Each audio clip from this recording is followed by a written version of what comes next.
Hi అండి, welcome to Python life YouTube channel.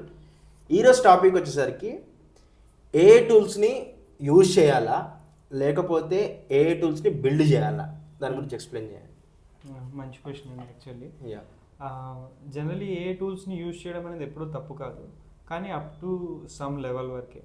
ఇప్పుడు మీరు కనుక మీ డైలీ లైఫ్లో మీ వర్క్ లైఫ్ కానివ్వండి, పర్సనల్ లైఫ్ కానివ్వండి, వాట్ ఎవర్ ఇట్ మేబీ, మీకు ఒక పనిని సింపుల్ చేసుకుందాం, లేదంటే నాకున్న బర్డెన్ తగ్గించుకుందాం, ఒక షార్ట్ కట్ సొల్యూషన్ కావాలని అనుకుంటే టూల్స్ని వాడుకోవడం ఇస్ ద బిగ్గెస్ట్.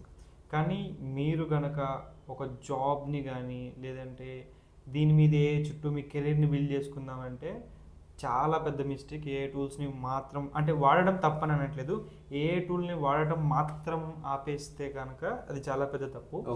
ఎందుకనంటే ఫ్రాంక్గా మాట్లాడుకుందాం, ఎవరన్నా వాడతాడు. సో నేను వాడతాను, మీరు వాడతారు. ఒక ఇంటి దగ్గర ఉండే మన అమ్మ వాళ్ళకి ఇచ్చినా కూడా ఒక 2 రోజులు చెప్తే 3 రోజులు వాళ్ళు వాడతారు. దాంట్లో డిఫరెన్స్ ఏం లేదు కదా. సో అంటే ఒకవేళ నిజంగా ఏ టూల్స్ వల్ల వాడడం వల్ల జాబ్స్ వస్తున్నా కూడా చాలామంది వాడతారు కదా, నీ స్పెషాలిటీ ఏంటి అని అడుగుతారు కదా ఖచ్చితంగా. సో అందుకని మీరు కనుక ఖచ్చితంగా దీన్ని కనుక కెరీర్ కింద తీసుకుంటే మాత్రం, దీంట్లో జాబ్ కోసం ట్రై చేస్తుంటే మాత్రం ఖచ్చితంగా టూల్స్ బిల్డ్ చేయడం నేర్చుకోవాలి. బిల్డ్ చేయడం ఇన్ ద సెన్స్ ఏదో ర్యాండమ్గా నేను ప్రాజెక్టులు అక్కడ గిటబ్లో ఉన్న కోడ్ కాపీ చేసి పేస్ట్ చేస్తా, దాన్ని తీసుకెళ్ళి నేను రెజ్యూమ్లో రాసుకుంటా, ఒక 2 లైన్లు రాసేసాక నాకు వచ్చేసింది అని రాదు, అట్లా కదండి. మీరు బిల్డ్ చేయాలంటే స్క్రాచ్ నుంచి మీ ఓన్గా బిల్డ్ చేసి దాన్ని రియల్ టైంలో డిప్లాయ్ చేసి దాన్ని అప్పుడు మీరు గిటబ్లో యాడ్ చేసుకుంటే దానికి ఒక మీనింగ్ ఉంటుంది. ఫర్ ఎగ్జాంపుల్ చిన్న ఎగ్జాంపుల్ తీసుకుందాం. లెట్స్ ఏ ఫార్మింగ్ ఉంది.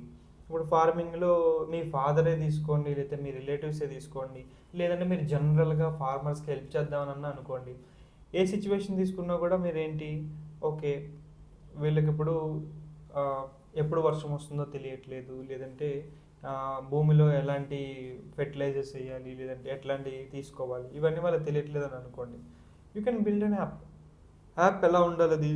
ఈ జనరేటివ్ ఇప్పుడు మనకి చాలా ఫ్రీ యాక్సెస్ వచ్చింది. స్టార్టింగ్లో ChatGPT వచ్చిన కొత్తలో ఉన్న దానికి ఇప్పటికి మీకు ఇప్పుడే అర్థమై ఉంటుంది. ChatGPT అప్పుడు కాస్ట్ నుంచి ఫ్రీగా వచ్చింది. ఓకే, అంటే ఇప్పుడు చాలా వరకు ఫ్రీగా ఇస్తున్నారు. ఇదనే కాదు, అన్ని టూల్స్ ఫ్రీగా ఇస్తున్నారు.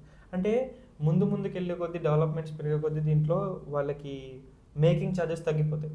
ఇంతకు ముందు వాడికి ఒక సర్వర్ ఒక 100 రూపీస్ పెడితే ఇప్పుడు 80-70 రూపీసే పడుతుంది. దానికి తగ్గట్టు కస్టమర్ పెంచుకోవడానికి వీడు కూడా రేట్ తగ్గిస్తుంది. ఇప్పుడు అందుకనే మీరు బయట చాలా ఫ్రీ APIs ఇవన్నీ ఉన్నాయి. అంటే వీటిని యూజ్ చేసుకుని మీరే ఒక ఫార్మర్కి ఒక అప్లికేషన్, సో ఎక్కడ ఏముండాలి, వాడు ఎట్లా చేయాలి, వాళ్ళకి తెలుగులో, ఈవెన్ తెలుగులో మన సొంత AI ఇండియా కూడా చాలా మంది తెలియదు. సర్వం AI అని ఒకటి ఉంది. సో ఇది ఓన్ ఇండియన్ లాంగ్వేజెస్తో మొత్తం మన ఇండియాలో ఉన్న 32+ లాంగ్వేజెస్ మీద ట్రైన్ అయిన మోడల్స్ అనమాట ఇవి. సో దీన్ని యూజ్ చేసుకుని మన ఇండియాలో ఉన్న ఏ లాంగ్వేజ్తో అయినా కూడా మనం ఇంటరాక్ట్ అవ్వచ్చు సిస్టమ్తో. సో ఇలాంటివి మనం ఏదైనా బిల్డ్ చేసాం అనుకోండి, అప్పుడు మీ ప్రొఫైల్ చూడడానికి ఇంట్రెస్టింగ్గా ఉంటుంది. అది ఎంతవరకు సక్సెస్ అయ్యింది, ఏమైంది, ఒక సక్సెస్ అయితే ఇట్స్ ఓకే, మంచి థింగ్. కానీ ఏమీ అవ్వకపోయినా అట్ ది ఎండ్ మీకు ఆ ఎక్స్పీరియన్స్, అది బిల్డ్ చేసిన గిట్హబ్ లింక్ మీ దగ్గర ఉన్నాయంటే రేపన్న నాడు ఏ జాబ్కి వెళ్ళినా కూడా మీకు అది యూజ్ అవుతుంది. సో అర్థమైంది కదా. సో ఓన్గా లైక్ ఏఐ టూల్స్ బిల్డ్ చేయమని చెప్పేసి మనకి లైక్ సజెషన్ అయితే ఇస్తున్నారు అనమాట. సో బేసిక్గా ఇదంతా కూడా ఎందుకు ఎక్స్ప్లెయిన్ చేస్తున్నామంటే, టూల్స్ వాడడమే కాదు, వాటిని బిల్డ్ చేయడం కూడా తెలిసి ఉంటే మనకి చాలా యూస్ఫుల్ ఉంటుంది అండ్ మార్కెట్లో మనం యూనిక్గా ఉంటాము. సో అందరిలా కాకుండా అయితే మేము ఒక న్యూ బ్యాచ్ అయితే స్టార్ట్ చేస్తున్నాం. కోర్స్ నేమ్ వచ్చేసరికి full stock data science with generative AI course అనమాట. సో దీనిలో మీరు ఈ కోర్స్ కంప్లీట్ చేస్తే మీరు సొంతంగా AI టూల్స్ బిల్డ్ చేయొచ్చు. సో ఈ కోర్స్ డీటెయిల్స్ ఇంకా తెలుసుకోవాలనుకుంటే కామెంట్ సెక్షన్లో పూర్తి వివరాలు అయితే ఇచ్చిన, కాంటాక్ట్ నెంబర్ కూడా ఇచ్చిన అండ్ వెబ్సైట్ లింక్ ఇచ్చిన, ఫ్రీ డెమో లింక్ ఇచ్చిన. ఒకసారి చెక్ చేయండి, అక్కడికి వెళ్ళి ఫ్రీ డెమో అటెండ్ అవ్వండి, కోర్స్ నచ్చితేనే జాయిన్ అవ్వండి. అండ్ మీ ఫ్రెండ్స్ ఎవరైనా AI టూల్స్ గురించి నేర్చుకోవాలనుకున్నా, జనరేటివ్ AI గురించి నేర్చుకోవాలనుకున్నా, పైథాన్ నేర్చుకోవాలనుకున్నా, డేటా సైన్స్ నేర్చుకోవాలన్నా, నేర్చుకోవాలనుకున్నా ఈ వీడియోలకి షేర్ చేసేయండి.